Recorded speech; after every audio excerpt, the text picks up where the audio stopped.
Sudan says it has prevented an attempted coup d'etat which sought to unseat the transitional government. It started in a military camp but was quickly crushed, according to reports. Authorities blame supporters of ex-President Omar al-Bashir, who was pushed out 2 years ago after 3 decades of rule. Had it succeeded, the attempt could have had devastating consequences on the unity of the army, security forces, and the country. The failed bid highlights how fragile the transition still is in Sudan. There are divisions between civilians and the military who share power. The government launched unpopular economic reforms, so the International Monetary Fund will reduce its debt. Sudanese took to the streets recently to protest against rocketing inflation.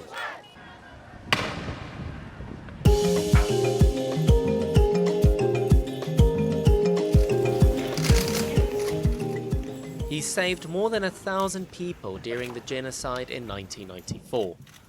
His story inspired the Hollywood blockbuster Hotel Rwanda. But the government says he plotted against them. And this week, Rusesabagina was sentenced to 25 years imprisonment on terrorism charges.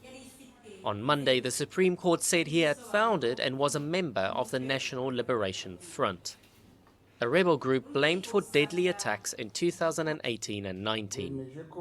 Rusesabagina has boycotted the trial since March and was not in court with his co-defendants. His supporters say the trial was politically motivated because of his vocal criticism of President Paul Kagame.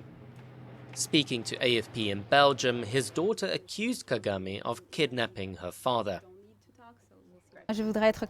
My father was illegally detained before this verdict. He is illegally detained today and tomorrow. After this verdict, he will still be illegally detained. So our campaign continues. We're not discouraged by this verdict. It means nothing to us. It was not a fair trial and no credible evidence was put forward.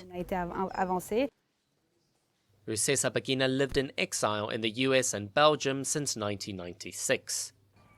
He was arrested in murky circumstances last year.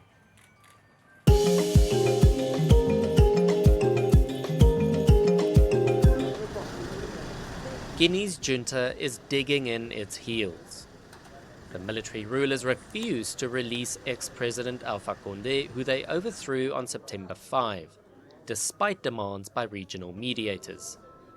They refuse to promise elections in 6 months, as requested by presidents from Ghana and Ivory Coast, sent by the Economic Community of West African States, known as ECOWAS. Coup leader Mamadi Doumbouya styles himself president. A spokesman said the colonel insists the Ghanaian people should decide their own destiny. The President of the Republic reminded his guests that it was important that ECOWAS listen to the legitimate aspirations of the Guinean people. The junta enjoys widespread support amongst the people.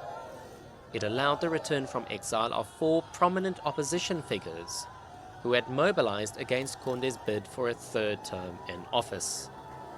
Thousands of people gathered at Conakry's International Airport to welcome back the exiles. The deposed leader won re-election in October last year amid deadly protests.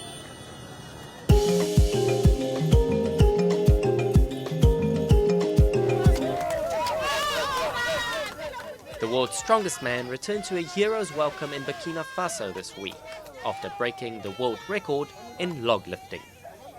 Iron BB lifted 229 kilograms at the Giants Live World Tour Finals competition in Glasgow on Saturday. Fans crowded at the airport late on Monday, waving banners reading "You are the pride of the entire nation" and "Bravo champion." The 180-kilogram powerlifter broke the 16-year-old record at a difficult time in his life. His father passed away recently, and the 29-year-old wore a headband with the words "Rest in peace, love Dad" at the competition.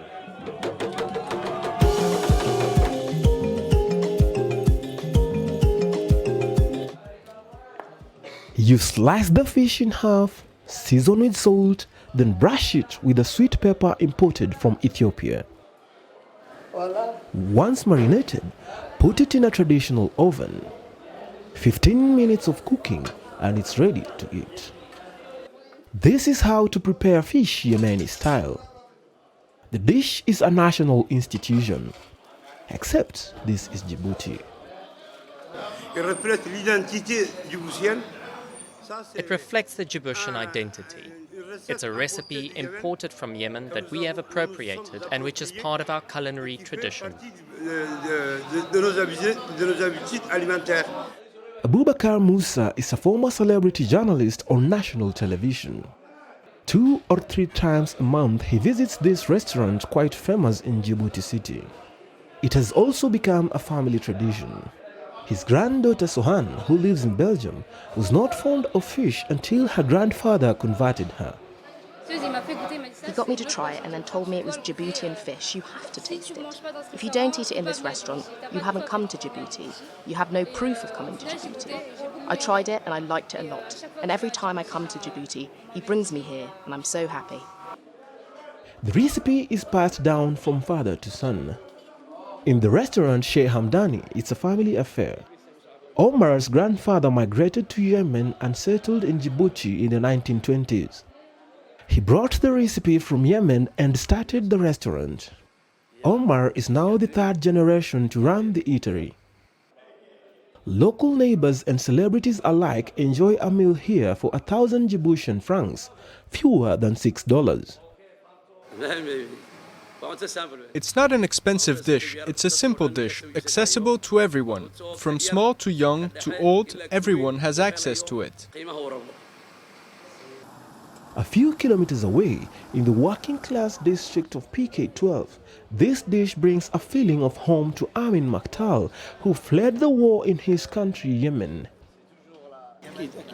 As long as I'm in this restaurant, eating here, surrounded by my compatriots, I feel good, because everything I had in Yemen, I have it here. It is a little surprise that Yemeni cooking made it across the Gulf of Aden to this tiny coastal nation nestled between Africa and Arabia. But it is perhaps ironic that this fish recipe is so big here. Back home, it is simply one among many others.